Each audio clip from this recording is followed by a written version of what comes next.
ये हिंदू के कहाँ हैं? दो बातें हो गई। एक, दयानंद सरस्वती कहते हैं हिंदू मुसलमान की दी हुई गाली है। दूसरा, हिंदुओं ने ब्राह्मणों को बदलाव क्यों करना पड़ा, ये बता रहा हूं आप लोगों को। ब्राह्मण जो बदलने के लिए तैयार नहीं थे, उन्होंने दावपेच में परिवर्तन कैसे किया? वही लागू किया, सेम थिंग लागू किया, केवल दावपेच में परिवर्तन किया। ब्राह्मणों ने क्या किया? इन लोगों को वर्ण व्यवस्था के आधार पर आइडेंटिफाई करने के बजाय उन्हीं लोगों को उन्होंने हिंदू कहना शुरू कर दिया।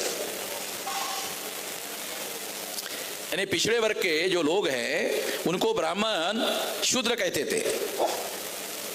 अगर पिछड़े वर्ग के लोगों को आज के तारीख में किसी जागृत पिछड़े वर्ग के आदमी को अगर ब्राह्मण शूद्र कहे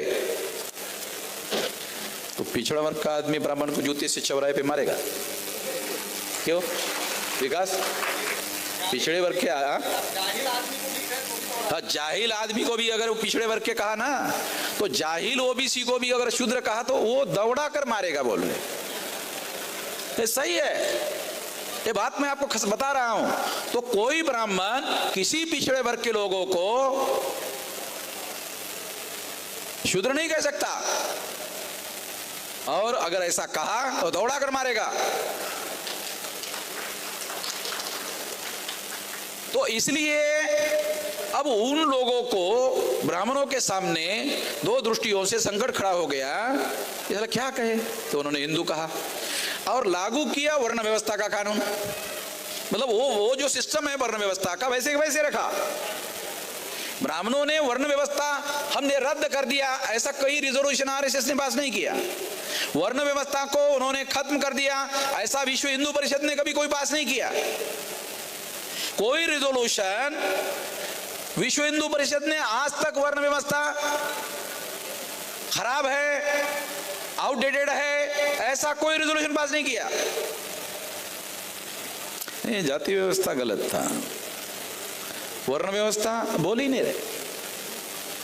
जाति व्यवस्था के बारे में बोल रहे, वर्ण व्यवस्था के बारे में बोल रहे, जाति व्यवस्था के बारे में ये गलत है ऐसा बोल रहे हैं। क्योंकि जाति व्यवस्था के बारे में लोगों की भावनाएं तीव्र है, अस्पृश्यता के विरोध में लोगों की भावनाएं तीव्र है, इसके विरोध में बोल रहे। केवल धर्म वही लागू कर रहे हैं, ब्राह्मण धर्म हिंदू धर्म के नाम पर लागू कर रहे हैं।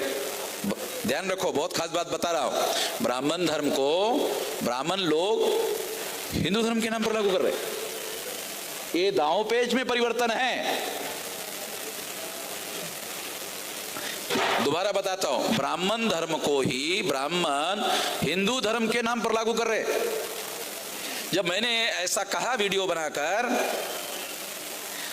तो ब्राह्मणों ने फिर बात बदला। अरे तले तो अमन मिश्रा ने ये भी हमारी हवा निकाल दी कि हिंदू धर्म का दल तो ब्राह्मण धर्म भी बोल रहा है। तो ये तो सारे सोशल मीडिया की वजह से भी बहुत पंचायत है इन लोगों की। तो उन्होंने क्या किया, अभी नया प्रचार शुरू कर दिया। नहीं, हमारे धर्म का नाम सनातन है।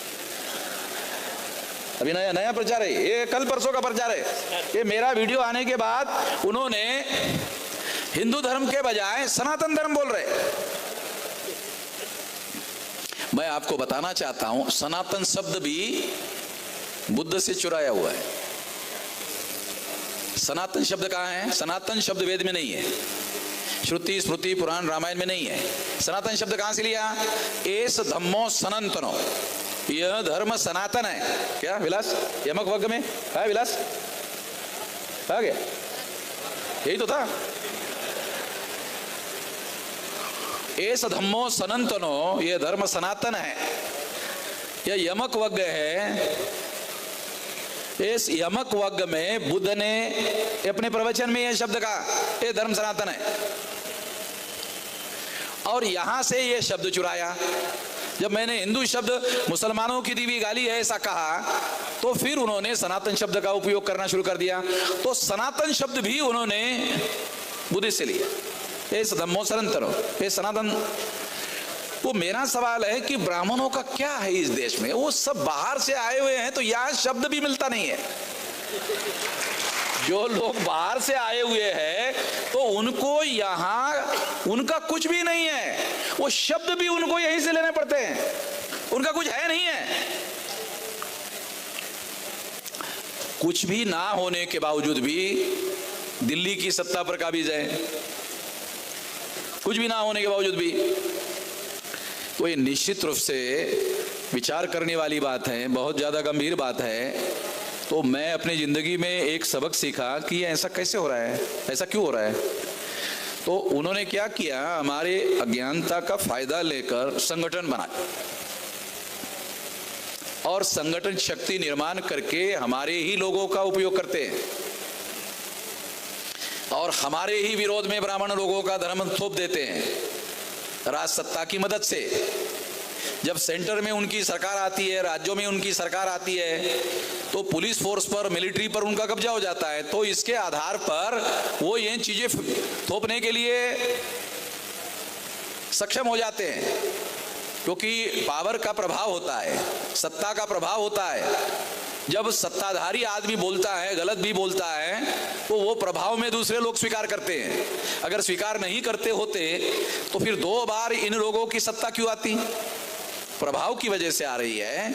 बात तो गलत कर रहे हैं, मगर प्रभाव की वजह से लोग उनका समर्थन कर रहे हैं, कोई तथ्य उनके पास नहीं है। तो इसलिए इसको काउंटर करने का तरीका क्या है? इसको काउंटर करने का तरीका है संगठित शक्ति निर्माण करना।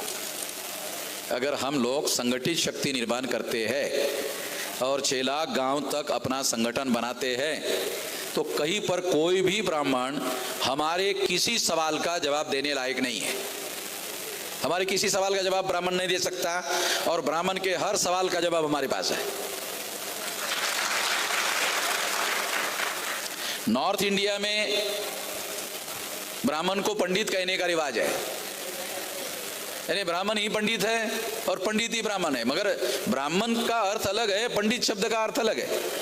पंडित जो है उसको एक शब्द है विद्वान भी कहते हैं, विद्वान।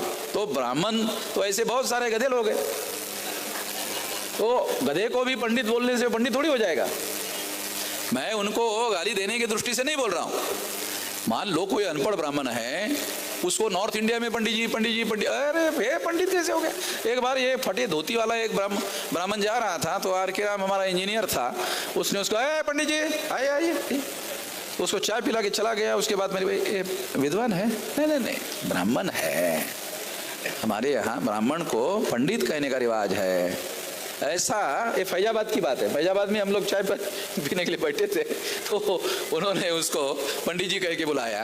अरे मैंने कहा यहाँ पंडित तो विद्वान को कहते हैं ना, नहीं वो हमारे यहाँ ब्राह्मण यानी पंडित यानी ब्राह्मण। तो ये तो गलत बात है। मगर उन लोगों ने ऐसा लोगों के मन पर छाप किया हुआ है। तो मैं आपको खास बात समझाने का प्रयास कर रहा हूँ।